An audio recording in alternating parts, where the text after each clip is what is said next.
Começa agora o Jornal da Cultura com William Correia. Boa noite. Relator retira das medidas contra a corrupção proposta de punição a juízes e Ministério Público por crime de responsabilidade. Veja também nesta edição. Juiz Sérgio Moro manda a Polícia Federal tirar o nome do ministro do Supremo Dias Toffoli de relatório da Lava Jato. Jair Bolsonaro rompe com partido e procura nova legenda para sair candidato à presidência em 2018. Na primeira entrevista como presidente eleito, Donald Trump fala em expulsar até 3 milhões de imigrantes.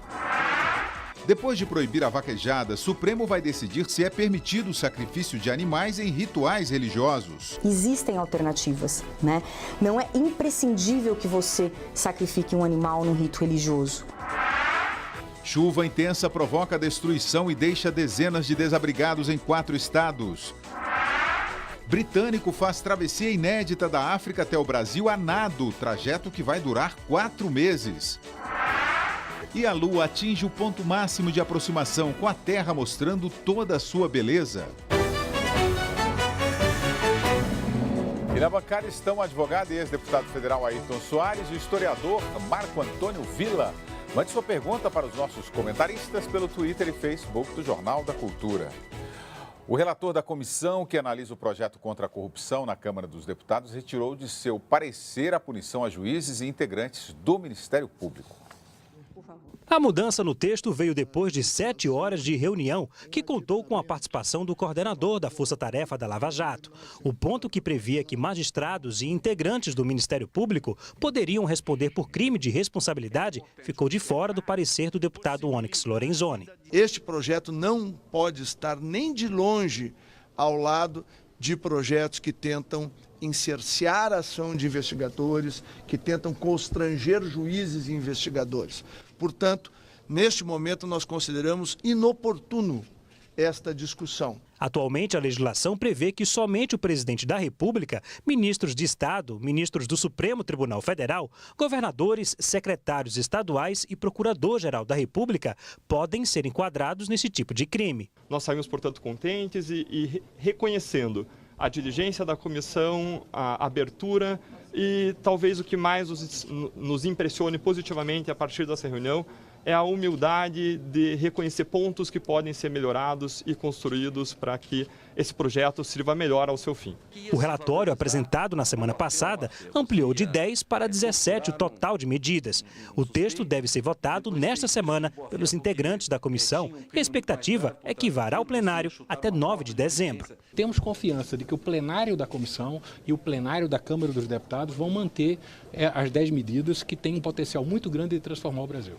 O judiciário também será o principal assunto no Senado nesta semana. Até sexta-feira sairá o nome do relator do projeto, de autoria de Renan Calheiros, que altera a lei de abuso de autoridade. Além disso, depois do feriado, começam os trabalhos na comissão, que vai fazer um pente fino nos supersalários dos 3 poderes, começando pelo Poder Judiciário. O alvo será juízes e integrantes do Ministério Público, que recebem mais do que é permitido pelo teto do funcionalismo público, que é de quase R$ 34 mil. Hoje, em uma rede social, a relatora da comissão, a senadora Cátia Abreu, disse que não fará busca às bruxas e não vai desmoralizar os poderes, mas que irá corrigir as distorções. Ayrton Soares, boa noite. Boa noite. É prudente tirar esse ponto aí de crime de responsabilidade para juízes e promotores? Eles não precisam de limites, é isso? Eu acho que os limites sempre devem estar na lei, para todas as autoridades, porque isso define a sua área de atuação. Se o Procurador-Geral da República pode ser enquadrado em crime de responsabilidade, por que os procuradores em geral não podem ser? Se juiz do Supremo pode ter a sua atuação fiscalizada pelo Senado, pode ser motivo de impeachment, por que não podem os juízes? Então, eu acho que a lei deve definir os casos em que comportaria atribuir a um juiz crime de responsabilidade por, como se diz, crime cometido no exercício de suas funções. Se está investigando, se está julgando, se está de qualquer forma intransigentemente contra a prova dos autos se manifestando, um juiz que... Olha, a casa de juízes, Ministério Público, não, juízes principalmente, ministros, que ficam com o processo 10 anos sem devolver ao pleno. para ser julgado? Não caberia aí uma verificação de por que isso acontece? 10 anos. Há processos que transitam por mais de 28 anos na Justiça, começando em São Paulo e agora em Brasília. 28 anos. O que acontece isso? Será que não tem que ter um limite de ser fixado em lei? Olha, juiz, ministro, etc, etc, tem prazo. Tem prazo para devolver o processo. Ele tem vistas por tanto tempo como um advogado tem. Não é? Como defensor, qualquer defensor tem. Por que não tem que ter um juiz, porque não tem que ter um ministro até do Supremo Tribunal Federal? Isso deixa um vácuo no processo judiciário brasileiro. Marco Antônio Villa, boa noite. Boa noite. O problema é o momento em que se discute isso, Villa? Bem, tem de separar o que é justo e do que é oportunismo. O que vem de Renan Calheiros, por exemplo, como disse a reportagem, segundo informou a reportagem, é mero oportunismo. Se é tudo que o Renan propõe, você desconfia. Renan é aquele sujeito que você não compra um carro usado. Né? É aquele que distribui notas de R$3 e tal. Então, quando ele quer moralizar alguma coisa, alguém que tem 11 inquéritos no STF, é incrível, hein? Que não consegue, esses inquéritos não andam para serem recebidos, transformados em ação penal, é estranho para outros usando, para o Renan não tem autoridade moral para absolutamente nada. Evidentemente que as medidas elas são super importantes, né? Eu acho que é um grande avanço e existem instâncias hoje legais para essas questões que envolvem o Ministério Público ou os juízes e tal. Entre outros, para alguns, o próprio CNJ cumpre esse papel. Por outro lado, essas medidas elas são muito importantes, foi uma vitória a reunião de hoje, aí vai ter de aguardar a votação da comissão, depois como manda o regimento, a votação na Câmara, a votação no Senado, isso vai ser impossível esse ano, e aguardando a sanção presidencial, se não tiver vetos, tal, aí a publicação no Diário Oficial. As medidas são centrais, porque elas acabam com uma coisa tenebrosa que nós temos no Brasil. Uma delas é a prescrição, estende o prazo da prescrição, que é uma coisa terrível aqui no Brasil. Outro é a indústria de recursos, porque elas são irmãs, a indústria de recursos e a prescrição. Quanto mais você recorre, chega um momento que acaba prescrevendo aquela condenação que você teve na primeira instância. E nós temos uma coisa tenebrosa que elas não tocam, mas nós vamos ter que discutir isso para o futuro democrático do Brasil, que nós somos o único país, uma democracia consolidada, que um sistema jurídico tem 4 instâncias. A primeira instância, o Tribunal de Justiça, que é na esfera estadual, o STJ e o STF. Por outro lado, a questão que foi discutida também na reportagem, a questão dos salários, tem de ser visto com muito cuidado. E é muito fácil, basta você colocar no sistema o teto constitucional, de qualquer dos poderes, ele recusa os pagamentos acima. Isso se resolve sem nenhum problema. Por exemplo, hoje foi publicado no jornal O Globo, transcrevendo o Diário Oficial da Bahia, uma aposentadoria de uma recepcionista do Tribunal de Justiça, uma recepcionista do Tribunal de Justiça da Bahia, publicado no Diário Oficial, e essa senhora vai receber de aposentadoria, a recepcionista do Tribunal de Justiça, R$ 27.900. Vocês não ouviram errado. De aposentadoria, essa senhora, recepcionista do Tribunal de Justiça da Bahia, vai receber, de acordo com o Diário Oficial daquele estado, R$ 27.900. Vila, precisa ver se era só recepcionista. Bem, o que está publicado no Diário Oficial, ou seja, é muito grave. Isso é fácil de resolver essas questões. Nós temos de acabar com os privilégios nos 3 poderes, legislativo, executivo e judiciário, nas prefeituras, nos governos estaduais e na União. Tem de ter fiscalização, e é fácil. Coloca no sistema, não paga mais que o teto constitucional. E basta a gente acompanhar esses casos mais escabrosos, as denúncias serem devidamente apuradas. Porque as folhas que circulam dos tribunais de justiça estaduais, que nós recebemos inclusive aqui no WhatsApp, no grupo do WhatsApp do Jornal da Cultura, são escandalosos. Não sei se são verdadeiros ou não, mas a gente fica preocupado. Olha, um registro aqui dos nossos telespectadores, o Demival Silva está dizendo: a liberdade de cada um termina onde começam as leis. Doutor Mabuse falando sobre você aqui, tá? Todos são iguais perante a lei, mas alguns são mais iguais. Eu estou com o Soares. Esse pente fino nos salários aí, Ayrton, é uma queda de braço com o judiciário? É uma pressãozinha do legislativo ou não?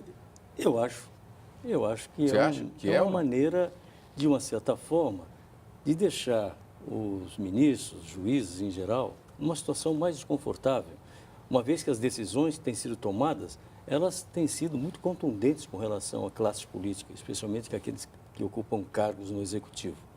Eu acho que sim, pode estar por trás disso uma maneira de colocar juízes e ministros no canto do ringue, acuados, né? Mas eu acho que isso Isso não vai acontecer. Agora, Willi, queria lembrar uma coisa positiva, que os procuradores remeteram esse projeto para mudar a legislação e entre esses itens que queriam mudar estão as provas obtidas irregularmente, mas se for de boa fé. E, felizmente, isso foi suprimido do texto. Porque você imagina, nós teríamos legalizando a conduta de todo torturador do tempo da ditadura, que de boa fé torturava para que o suposto terrorista confessasse seus atos em defesa da nação brasileira.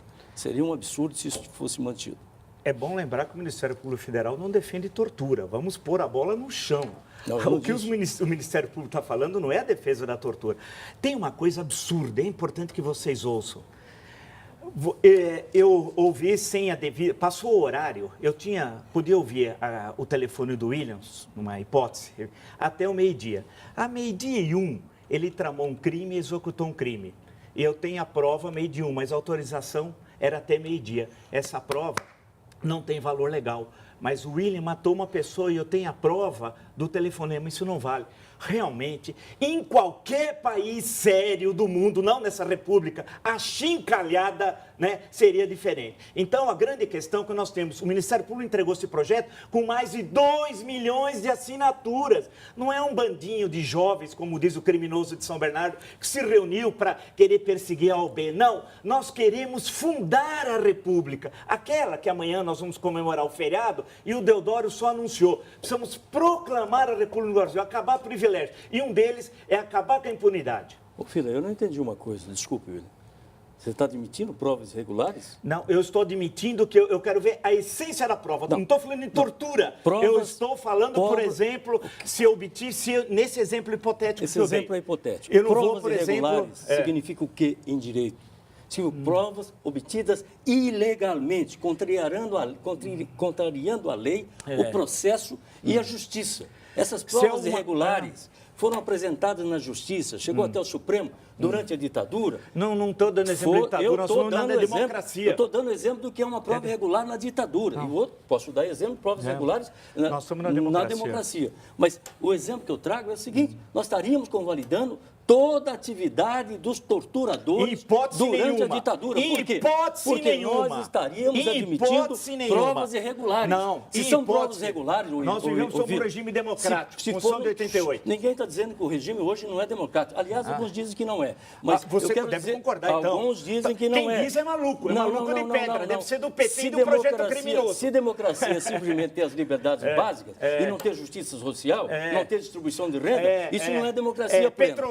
Petrolão, os criminosos, Lula, Dilma, etc. Não vou entrar no seu jogo. Eu quero dizer o seguinte, eu não estou defendendo tortura. São inadmissíveis em qualquer país do mundo. Só lembrar o seguinte, ele lembrar que nós não estamos fazendo referência, nós estamos numa democracia e o exemplo que eu dei foi claríssimo. Então não vamos ser oportunistas. Vamos lá, o juiz Sérgio Moro mandou a Polícia Federal retirar o nome do ministro do Supremo Tribunal Federal, Dias Toffoli, de um dos relatórios da Lava Jato.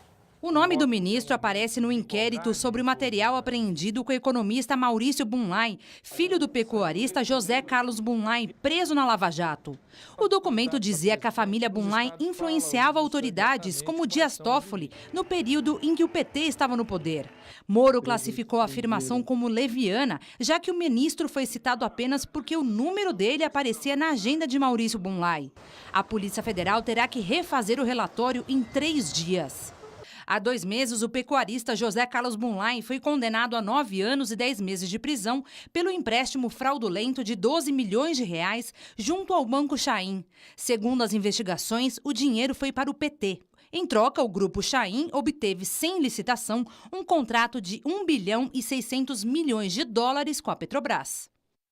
A seguir, depois de proibir a vaquejada, Supremo vai julgar o sacrifício de animais em rituais religiosos. E embalado pela vitória de Trump nos Estados Unidos, Jair Bolsonaro fala em disputar a presidência no Brasil.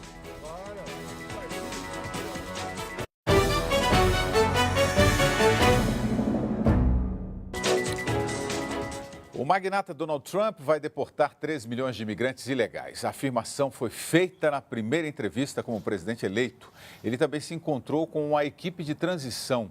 Os detalhes com a colaboradora do Jornal da Cultura em Nova York, Marcela Terra. Foi um final de semana movimentado na Tower Trump, onde o presidente eleito mora em Nova York, com os filhos e assessores chegando a todo momento. Eu só vim aqui dar os meus conselhos a um amigo de 28 anos, disse o ex-prefeito de Nova York, Rudolph Giuliani. Ele integra o gabinete de transição comandado pelo vice, Mike Pence. Na equipe também está Steve Bannon, que será estrategista-chefe e principal conselheiro de Trump. Steve Bannon é acusado de racismo, antissemitismo e misoginia. Ele dirige um site com posições extremas e radicais. Costuma atacar as feministas e os líderes religiosos. A organização judaica foi a primeira a lamentar a escolha. Logo depois, foi a vez dos americanos intensificarem os protestos. Uma multidão voltou a cercar o prédio de Trump. Em outros pontos da cidade, houve marchas rejeitando o presidente eleito. Esta manifestante afirmou: a América não apoia o governo misógino e sexista de Trump. Segurando o choro, esta jovem disse que eles iriam resistir e lutar. A muçulmana avisou: ninguém vai me dizer que eu não sou americana e que não pertenço a este lugar.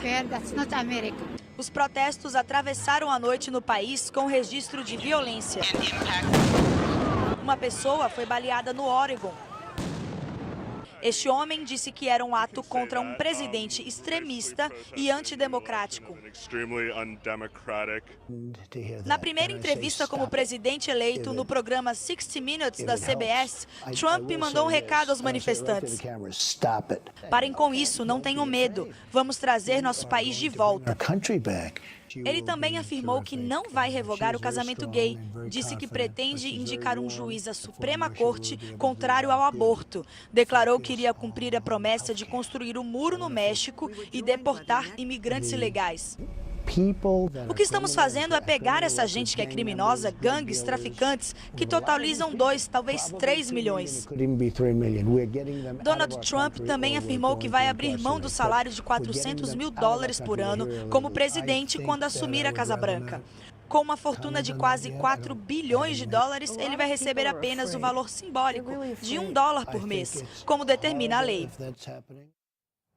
Vila, ele vai seguir com as promessas, né, polêmicas, e começou a já dizer isso. Você acha mesmo, na hora que o Trump vai mudar de discurso quando se tornar presidente, de fato? Eleição é eleição, pós-eleição é pós-eleição e governo é governo. Então, toma posse a 20 de janeiro, nós estamos falando de um país que tem uma tradição de 2 séculos de uma Constituição, instituições consolidadas, um país onde a transparência é a mais absoluta, onde a participação do sociedade civil. Foi uma eleição muito disputada, a Hillary ganhou nos votos populares, mas perdeu no colégio eleitoral. Ela teve uma candidata que teve muita dificuldade de ser ganhada no seu próprio partido, basta lembrar, as primárias e a disputa com Sanders foi intensa. No caso do Partido Republicano também, foi um partido dividido, o que mostra que o país passa um momento político bastante conturbado. Ele não é doido, não é maluco, ele tem uma concepção, uma visão de mundo que a maioria dos eleitores, ou ao menos do colégio eleitoral, acabou referendando.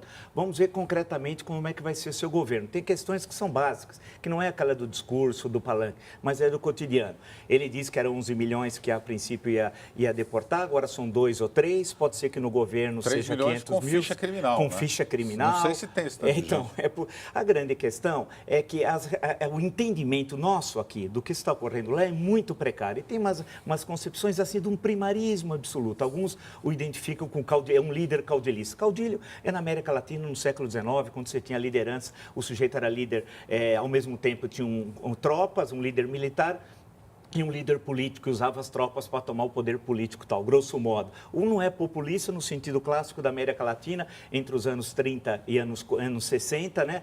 Quando a América Latina, em vários países, Brasil, Argentina, México, Equador, etc., você teve lideranças populistas, no momento que você tem uma cidade com instituições frágeis e uma cidade que está deslocando do campo para a cidade. Isso, portanto, não se aplica aos Estados Unidos, nem o caudilismo, nem o populismo. Agora, aplica-se, sim, a uma latino-americanização da política norte-americana. Aí sim, de fenômenos mais recentes da política latino-americana. Então não é só questão étnica, aí sim que é interessante para tentar compreender esse fenômeno, e ele é um fenômeno eleitoral que ninguém imaginava no ano passado, que ele seria hoje presidente dos Estados Unidos. Vai ter desafios, tem muita especulação nas bolsas de valores, no câmbio, etc. Depois tudo se assenta e a vida continua. Amanhã o sol vai nascer, assim como vai nascer no ano que vem, daqui 2 anos, 3 anos, e a vida continua. E o que tem muito é fraseologia barata, e ele vai ter de encontrar os Estados Unidos real e lembrar que é uma potência mundial. Ele nem imagina quais são os compromissos que os Estados Unidos têm com vários países, inclusive de tropas que estão tanto no Oriente como no Ocidente e que são fundamentais para o equilíbrio mundial. Ayrton, deportar bandidos ilegais é uma proposta polêmica? O Emilson Nunes está dizendo aqui, ó, Emilson Nunes Costa. Não, William e Wilson Costa. Emilson Nunes. Emilson, se esses imigrantes estão ilegalmente nos Estados Unidos e têm ficha criminal, eles deviam estar presos e deportados, que são criminosos. Não se pode confundir esse tipo de imigrante com a maioria dos imigrantes ainda em situação ilegal nos Estados Unidos. Eu vi uma matéria de uma brasileira que há mais de 15 anos está em situação ilegal. Trabalha, vive na sociedade americana como se fosse americana. Agora, se existe nos Estados Unidos 2,5 milhões a 3 milhões de imigrantes que têm ficha policial, por que a polícia não tomou as providências? O que você faz quando tem um imigrante que comete crime no Brasil? Você primeiro faz ele cumprir a pena pelo crime e depois deporta, manda de volta. Não é? Não é assim que se faz em todo o mundo? Os Estados Unidos não fez isso? Eu acho que tem alguma coisa errada, mas eu queria observar uma coisa, William. Eu acho que o Trump tem muito dinheiro. Está vendo? Aí uns falam em 4 bilhões, outros falam em 18 bilhões, mas sem dúvida tem muito dinheiro. E como milionário que é, pôde trazer para a sua campanha elementos de várias campanhas, bem-sucedidas e mal-sucedidas. Ele trouxe elementos do Goldwater, que foi o mais radical até então conhecido. Ele trouxe e rejeitou muitas das propostas que o Goldwater afirmava e fazia. Ele trouxe do Nixon vários assessores que trabalharam na campanha do Nixon, que puderam dizer, olha, erramos aqui, erramos ali, e também do Reagan, que é o grande porta-voz do Partido Republicano, foi o grande porta-voz e é o grande exemplo de administrador do Partido Republicano. Ele pegou desses exemplos o que podia ser aproveitado para fazer uma campanha de que forma? Uma campanha de confronto com o outro candidato, não na discussão de ideias, mas de confronto. E esse confronto ele foi positivo. Então, eu acho que por trás dele tem pessoas que pensam. E, afinal de contas, os Estados Unidos têm uma estrutura de poder que muda governo, sai governo, ela não muda. O deputado federal Jair Bolsonaro admitiu hoje a intenção de sair candidato à presidência da República em 2018. Segundo ele, a direita avança em todo o mundo de forma democrática e ele se coloca como representante dessa linha política. Denis faz parte do movimento Juntos pelo Brasil, que apoiou a candidatura do presidente eleito dos Estados Unidos e até organizou um ato em São Paulo pró-Trump. Ele é uma pessoa que luta contra os planos hegemônicos da ONU, os planos globalistas, e é um candidato conservador na questão moral e liberal na questão econômica. Diante da vitória de Trump, o deputado Jair Bolsonaro afirmou que o caminho está aberto. Hoje, ele deixou o PSC e procura uma legenda para ser candidato à presidência em 2018. Ele falou sobre o assunto no Giro com William Correia, ainda inédito. Na entrevista, Bolsonaro adiantou que as relações com o partido não andavam boas. Bolsonaro 2018, tem um negócio assim, não tem? Pré-candidato, só era pré-candidato, né? Não posso falar isso que o TSE acaba me multando. Eu estou me preparando para o partido que eu estiver lá na frente, caso queira lançar meu nome. Hoje o senhor está no PP? Eu estou no PSC. Ok, eu estava no PP, parti para o PSC, mas está difícil a minha permanência lá. O senhor se considera extrema-direita? Não, olha só. É direita ou extrema-direita? Até pouco tempo... Porque a direita é importante no parlamento. Até pouco tempo, a palavra direita era palavrão. Como caiu nas graças do povo, em especial a revista Veja agora, com o Reinaldo Azevedo e outros aí, estão chamando o PSDB de direita. E me botaram na extrema-direita para me desqualificar. Não vai colar, não. Eu duvido que o PSDB, como um todo, seja favorável, mas o senhor se considera o quê? O senhor é direita, né? Além Além de eleger Trump nos Estados Unidos, o voto popular também levou à escolha do presidente das Filipinas, Rodrigo Duterte, que estimula a população a matar traficantes e já se comparou a Hitler. A democracia também levou aos plebiscitos que barraram o Tratado de Paz entre o governo e a guerrilha na Colômbia. E a força democrática do voto também impediu a permanência da Inglaterra no mercado comum europeu. Diante de todas essas mudanças na política mundial, a própria democracia passou a ser questionada. Afinal, ela é a melhor alternativa? A democracia tem essa virtude, né? Ela enquadra os radicalismos, ela domina, né, esse voluntarismo inicial de um candidato, de uma campanha eleitoral, e transforma isso depois numa negociação constante.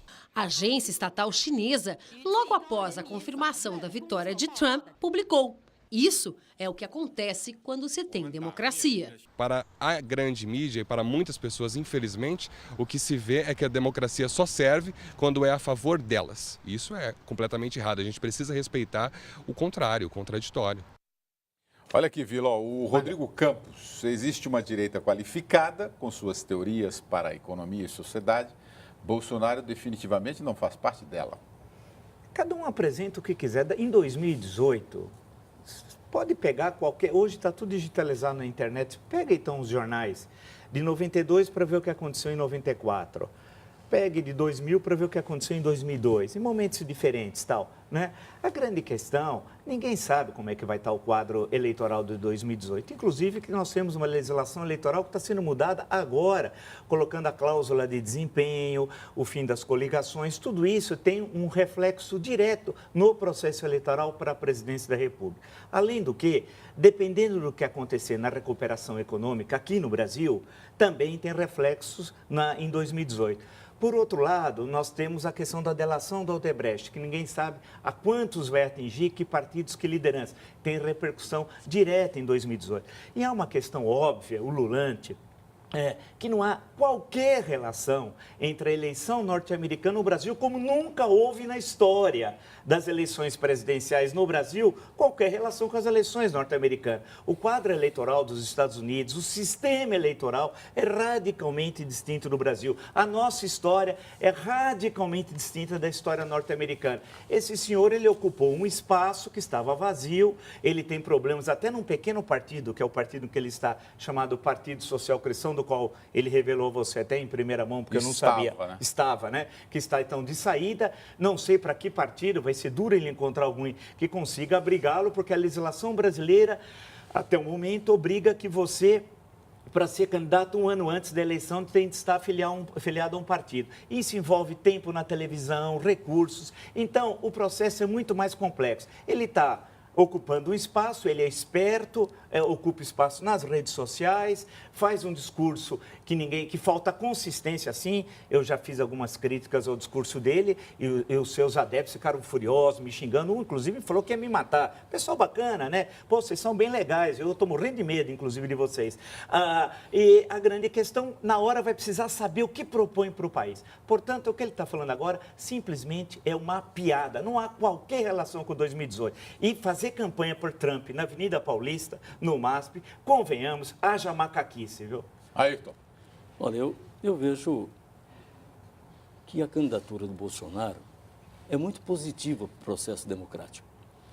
Porque se ele representa uma corrente de direita que vai submeter o voto popular, isso é um avanço. Nós saímos de uma ditadura de direita.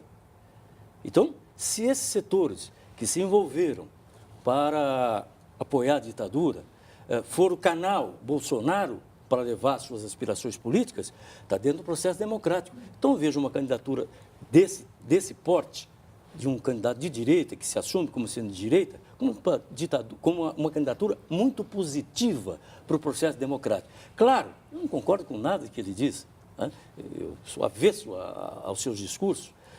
Leio poucos discursos do Bolsonaro, não perco meu tempo, mas, sem dúvida nenhuma, é um direito dele ser candidato. Falta ele achar um partido, como diz o Vila aí. Qual será o partido que ele vai achar? Então, ele não é um candidato como o Trump, que tem milhões e bilhões para poder fazer assessorias mais variadas, para aprimorar seu discurso, para levar para a mídia uma proposta. Não tem isso, mas pode vir a ter. Depende de como encarnar e depende de como evoluir no mundo. Essas disputas que nós vamos ter na Europa agora, em 2017, de candidatos de direita contra o establishment existente. Vamos ver o que vai dar, se isso vira uma corrente mundial. Se virar uma corrente mundial, que eu não acho provável, então aumentam as chances do Bolsonaro. E a entrevista completa com o deputado federal Jair Bolsonaro você poderá assistir a partir de quarta-feira, ao meio-dia, no canal da TV Cultura no YouTube. As fortes chuvas que atingem o país desde o fim de semana passada, dessa semana, aliás, deixaram desabrigados e provocaram estragos em 4 estados. Em Palmas, o asfalto recém-reformado desta avenida rachou. Uma árvore deixou outra rua totalmente interditada. Em Belo Horizonte, uma árvore derrubou um poste que ficou preso pelos fios elétricos. Teresópolis, região serrana do Rio de Janeiro, 50 pessoas ficaram desalojadas e foram levadas para abrigos. Na região sul do Espírito Santo, 40 famílias também ficaram sem moradia. Em várias cidades, as ruas foram tomadas pela água. O maior avião do mundo pousou hoje pela primeira vez no Aeroporto Internacional de Viracopos, em Campinas, interior de São Paulo. O modelo Antonov 225 tem 84 metros de comprimento, 88 de largura e pesa mais de 170 toneladas. É 2 vezes maior do que o Airbus A320. A aeronave vai fazer uma escala no Aeroporto Internacional de Guarulhos agora à noite para pegar um gerador de 150 toneladas. De lá segue para Santiago, no Chile. Depois de 6 horas, o fornecimento de energia em 73 cidades da Paraíba voltou ao normal. O apagão foi provocado por um curto-circuito durante a madrugada. Quando o dia amanheceu, moradores de Campina Grande, uma das cidades atingidas, sofreram com a falta de energia. Nem os semáforos estavam funcionando. Ao proibir as vaquejadas, o Supremo Tribunal Federal entendeu que o direito constitucional de proteção da fauna prevalece, aliás, sobre o direito às manifestações culturais. A Corte pode tomar decisão parecida na questão do sacrifício de animais em ritos religiosos. O protesto de vaqueiros em Brasília não comoveu o Supremo. Ao decidir contra uma lei do Ceará que regulamentava a vaquejada, o STF abriu precedente para proibir a atividade no país. A vaquejada consiste em segurar o animal pelo rabo até que ele caia e fique com as patas para cima. Agora, outra questão envolvendo os bichos entrou na pauta do Supremo: o sacrifício em rituais religiosos. Não é imprescindível que você sacrifique um animal num rito religioso. Aquilo pode criar métodos alternativos, assim como outras áreas, né? Como na ciência a gente cria métodos alternativos, como no entretenimento. Então, hoje em dia você já tem proibições, por exemplo, de circos que utilizem de animais. Eu acho que deve ter uma ampla discussão com a sociedade, com os líderes religiosos e procurar uma alternativa. O Ministério Público Gaúcho tentou impedir a aplicação da regra, mas teve o pedido negado. Agora cabe ao Supremo decidir sobre o tema. À primeira vista, o assunto pode parecer de pouca relevância para chegar até o Supremo Tribunal Federal. Mas o sacrifício ou não de animais em cultos religiosos questiona alguns princípios constitucionais, como, por exemplo, o que deve prevalecer, a proteção da fauna ou a liberdade religiosa. Em 2011, o STF julgou inconstitucional uma lei que liberava a briga de galo no Rio de Janeiro, abrindo precedente para decisões em instâncias inferiores. Os rodeios, assim como as vaquejadas, sempre estiveram na mira das entidades de proteção, mas podem ser realizados porque a prática é regulamentada por 2 leis federais que estabeleceram regras que minimizam os maus-tratos aos animais. No caso da vaquejada, teve essa discussão e o Supremo acabou entendendo que o princípio da proteção ao meio ambiente devia prevalecer sobre o princípio que protege as manifestações culturais. Ayrton Soares. Touradas na Espanha são permitidas? É um país democrático? Luta pela preservação da fauna? Claro que é pouca área de fauna, poucos animais silvestres, coisa toda na Espanha. Mas na Espanha existe. Em Portugal já existe a tourada, só que não mata o boi, né? Dizem até as pessoas que eu vi ainda há pouco que é o boi que deixa de matar o toureiro, né? Agora, a vaquejada, ela não mata o animal. Então, o que disse aí a representante que falou agora, que não sacrifício do animal. Eu, sinceramente, não vejo como sacrifício do animal se o objetivo final é derrubar o boi. Deve provocar uma irritação muito grande, puxar o boi pelo rabo.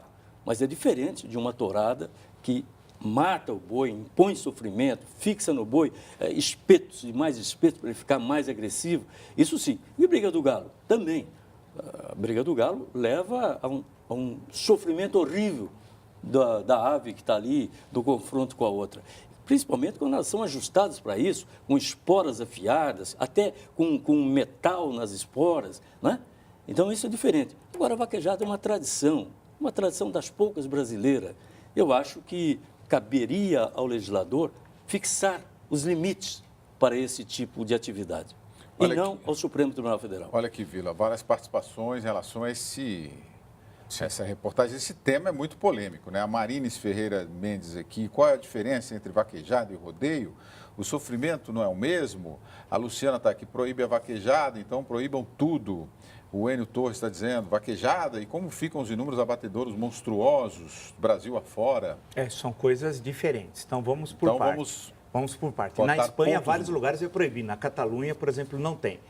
Aqui em São Paulo, no começo do século 1900, século passado, na Praça da República, tinha uma tourada ali, uma praça de touros, ainda bem que acabou aquela coisa horrorosa tal. Então, eu sou radicalmente contra a questão aí das touradas, sou contra rodeio, acho uma coisa bárbara. Ah, mas dá emprego. A escravidão, o tráfico de escravos dava emprego também. Sou contra o rodeio, sou contra as vaquejadas, acho isso uma barbárie, tem de acabar. A tradição, bem, os astecas tinham sacrifícios humanos. Quem for lá no Templo Maior, vizinho ao Palácio Nacional, no centro da Cidade do México, na então capital asteca, né? Você chegou a ter sacrifício, segundo relatos após a conquista, de 5.000 pessoas tal, né? Então, com base na tradição, vamos manter a vaquejada. Eu sou contra todos esses. A briga de galo nem se fala, foi uma das boas coisas feitas na breve gestão presidencial de Jânio Quadros em 7 meses, lá em 1961. Eu acho isso tudo uma barbárie e tem de ser proibido. E isso mostra no processo de evolução da humanidade, uma série de coisas que eram da tradição não são mais. Se for assim, tem tanta coisa que ocorria há 100 anos atrás, há 50, e que nós não fazemos hoje, isso mesmo nas próprias relações sociais.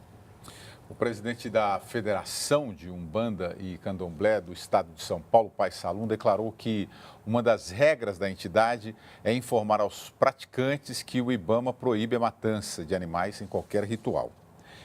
Em instantes, em tempo de ajuste econômico, o funcionalismo público pressiona por aumento de salário. E a sessão de pancadaria no parlamento da Ucrânia?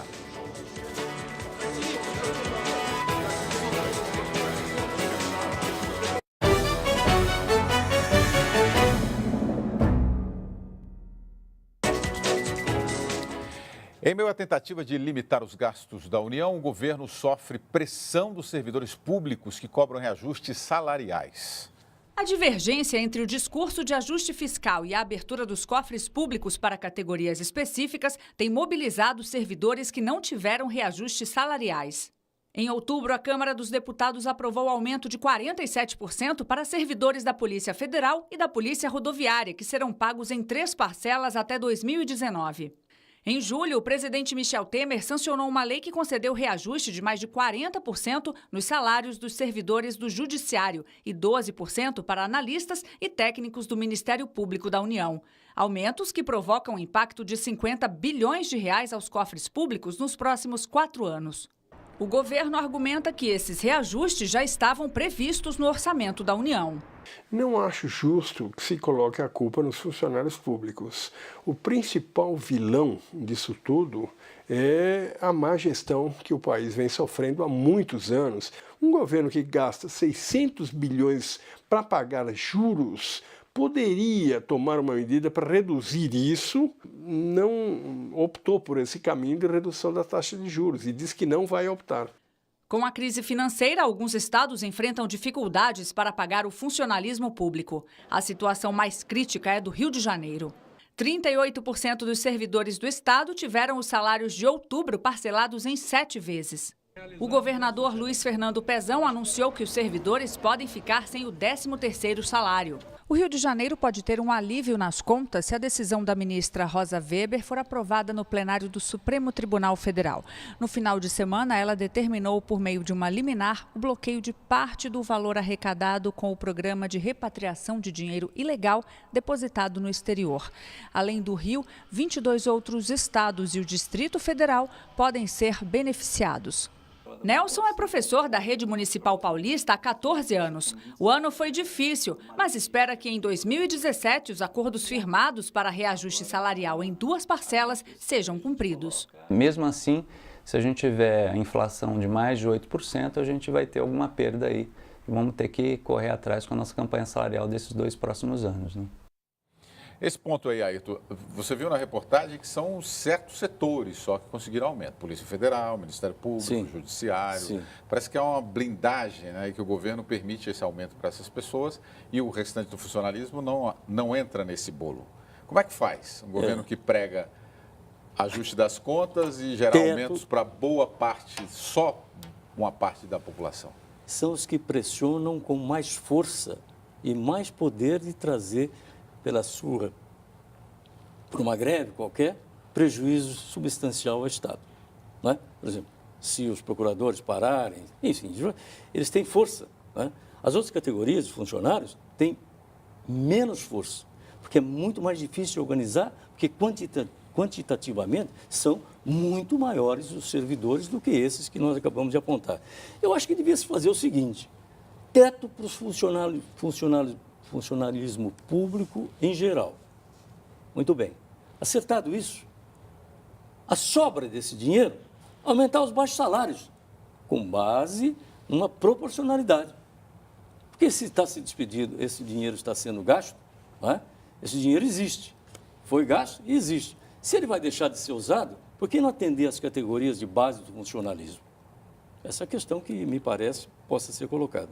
O teto já até existe, né? Não, o teto existe. O problema é que muitos recebem acima do teto. E é uma situação muito complicada, porque é um problema que não dá, evidentemente, para a gente aprofundar agora aqui, mas uma coisa são as prefeituras, outros governos estaduais, outra União. São situações diferentes. Todas têm problemas por causa da crise econômica. A crise econômica levou a uma diminuição terrível da receita dos municípios, dos estados e da União e aprofundou a situação catastrófica. De um lado, você tem a crise econômica, do outro, péssimos gestores, péssimos prefeitos, governadores e a presidência da República tal. E chega uma hora que não tem mais dinheiro. Você vai fazer mágica, vai fazer milagre? Então, as prefeituras, muitas delas, os prefeitos recém-eleitos que vão tomar posse a 1º de janeiro, não vão ter condições de aumento nenhum, vai ser aumento zero, porque a grande parte das prefeituras, como a de São Paulo, está em situação tenebrosa. Nos governos estaduais, o caso do Rio é catastrófico. O pacote que o Pezão está querendo impor, o governador do Rio, cortando 30% dos salários, por exemplo, dos funcionários, tal, as pessoas, tem gente que não vai ter recursos para pagar. Você está pegando gente de o sujeito ganha R$2.000, aí você corta 30%, dali você já tira R$600, você não vai ter dinheiro para questões básicas do sustento da sua família. Qual é a raiz da crise do Rio? Ah, mas houve a diminuição dos royalties e tal. Mas havia uma previsão de que isso ocorrer. A raiz é a corrupção. É Sérgio Cabral. E o Pezão foi vice-governador do criminoso Sérgio Cabral. Então, cabe ele primeiro acertar as contas com o seu criador, o criminoso, que transformou o Rio na catástrofe que está. Em outros estados, a situação é gravíssima. O Rio Grande do Sul não é de hoje, tal, e outros estados. Agora, tem estados que não são em todos. Aqueles que geriram de forma correta os recursos públicos. E no caso da União é muito complicado. Tem setores que estão há 5 anos do funcionalismo público sem aumento e tem outros que têm aumentos privilegiados. E tem os 3 poderes também, veja, os outros 2, além do Executivo. O Legislativo, que tem privilégios terríveis, e o Judiciário, alguns setores do Judiciário que têm privilégios. Ou se moraliza o conjunto da coisa pública, ou vai ficar essa bandalheira. Olha que o José Antônio Braga está dizendo aqui, não é verdade os índices de reajuste divulgados para a Polícia Federal e PRF, é uma tendenciosa notícia, a quem interessa essa mentira? Ederivaldo Nóbrega pelo Facebook é o chamado corporativo de pressão que faz com que determinados grupos consigam impor sua agenda salarial, que nós falamos porque determinados setores têm aumento. E a Vânia Vanvan está perguntando aqui se o salário do Pezão e o 13º dele serão também parcelados, só de curiosidade. O dólar registrou nova alta hoje, fechando a R$ 3,44. Desde a eleição de Donald Trump, a moeda americana avançou 8,63%. A bolsa esboçou uma leve reação e fechou em alta de 0,8%. O presidente da Venezuela prorrogou o estado de exceção no país. A decisão restringe a liberdade e os direitos dos cidadãos.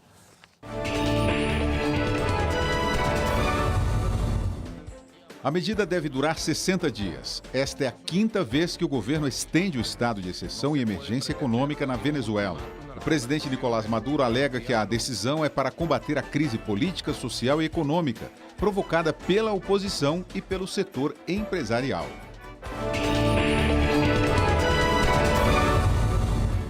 O governo da Colômbia e as Farc, Forças Armadas Revolucionárias, anunciaram um novo acordo de paz para acabar com 50 anos de conflito. O tratado anterior havia sido rejeitado em referendo popular. 56 itens foram reajustados. A oposição colombiana analisa o acordo proposto pelo presidente Juan Manuel Santos.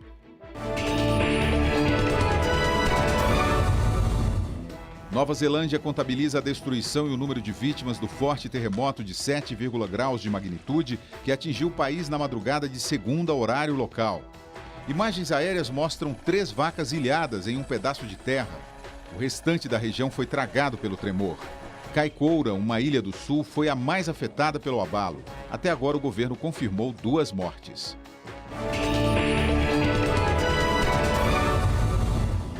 Um legislador ucraniano levanta calmamente e ataca o colega numa sessão do parlamento. A agressão foi depois de ter sido acusado de espião do Kremlin, o governo da Rússia. Minutos depois, o mesmo parlamentar se levantou e deu outro soco no colega, que continuava a acusá-lo de traidor. Rapaz, vamos lá, Marco Antônio Vila. Nicolás Maduro continua culpando os empresários, Vila, e a oposição pela sua competência. Pobre Venezuela, só no século XX, Gomes, Pérez Jiménez, quantas ditaduras, né? Trágica América Latina e tal. O que vai acontecer na Venezuela, ele não vai sustentar, daí logo vai ter um golpe e depois a transição para a democracia, que a gente espera que seja o mais rápido possível. É dura a tragédia, tanta gente que apoiou a Venezuela. O governo do PT, não vamos nunca nos esquecer, colocou a Venezuela pela janela, né, do Mercosul, fazendo o papel servil em relação à criminosa Cristina Kirchner, né, que queria colocar a Venezuela de qualquer jeito e o governo brasileiro se abaixou. Fico satisfeito também com a Colômbia. Eu era contra o acordo de paz, aquela proposta era um absurdo, perdeu, o povo democraticamente disse não e agora estão refazendo segundo a vontade popular. Parabéns, povo colombiano. Vamos ver se agora a proposta de acordo seja adequada a um regime democrático e não premiar terroristas e assassinos. Ayrton. Olha, falando sobre a Colômbia, eu acho que as Farc, elas deram um exemplo de que estão negociando com muito propósito democrático, muita competência. Tanto é que estão aceitando as objeções colocadas pelo partido de oposição, que fazia oposição ao acordo de paz, estão admitindo correções no acordo, e aí cabe ao presidente da República decidir se ele próprio, se o Congresso poderá homologar esse acordo de paz. E também, paralelamente, a competência do atual presidente está levando a acordo de paz com a outra força revolucionária que até então não estava no jogo. Significa que a Venezuela, a Colômbia deixará de gastar 300 milhões de dólares em armamentos nesta guerrilha interminável, nessa guerra interminável que ocorreu no seu território.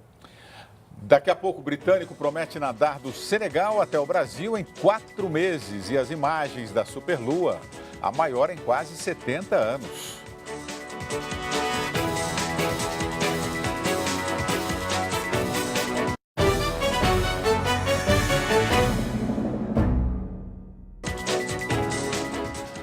Os atentados terroristas na França, que completaram um ano ontem, são tema de um livro que o repórter da TV Cultura, Marcos Clementino, lança agora em São Paulo.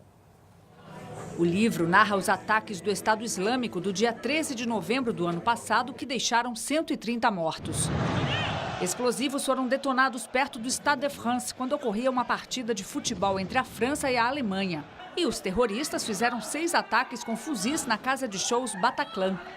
Nova geração, tanto de estudantes como de jornalistas, vão ter a oportunidade de conhecer a história recente da França e, sobretudo, esse horror causado pelo Estado Islâmico, né?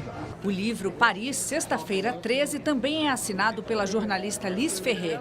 O objetivo de escrever o livro, eu acho que é mais para que as pessoas entendam o contexto, entendam como é o trabalho de correspondentes brasileiros em outro lugar e que possam ter assim uma compreensão de como as coisas realmente aconteceram. Um britânico que quer entrar para o Guinness Book, o livro dos recordes, como o primeiro a atravessar o Oceano Atlântico a nado. O objetivo dele é chegar ao Brasil em março. A jornada de Ben Hooper, de 38 anos, começou ontem em Dakar, capital do Senegal. A meta é chegar em Natal, no Nordeste brasileiro, em 4 meses. A travessia é audaciosa e inédita. Para fazer o percurso de 3.200 quilômetros, Ben terá que enfrentar o mar forte do Atlântico, tempestades e até tubarões. Serão 12 horas nadando diariamente, acompanhado por 2 barcos com médicos e um fiscal do Guinness Book. Durante a noite, ele irá descansar em uma das embarcações. Há 3 anos, Ben treina para o desafio e espera receber o prêmio de 1 milhão de libras, o equivalente a 4.300.000 reais, que serão destinados à caridade. Muito bem, Marco Antônio Villa, ficou cansado, né, Villa? Fiquei cansado só de ver as braçadas. Boa noite, obrigado pela participação aí, boa noite. Boa noite. O pessoal está pedindo aí para você mostrar os rascunhos quando você fica com a caneta aí. Depois nós vamos mostrar, tá, no final do jornal, toda vez. Ah, tá bem, se começa prazer. Você fica com a caneta? Se a caneta for enredida, tá ótimo. Muito bem. E no nosso Boa Noite, a gente recomenda que todos olhem para o céu. Se não estiver nublado, como aqui em São Paulo, vai ser possível observar a superlua, ponto de maior aproximação do satélite da Terra. A Lua estará a 356 mil quilômetros do nosso planeta. A última vez que isso aconteceu foi há 68 anos. Inscreva-se no nosso canal no YouTube e tenha acesso a todo o conteúdo do Jornal da Cultura. Anote aí, youtube.com.br/jornalismo TV Cultura. Uma ótima noite para você. Até amanhã.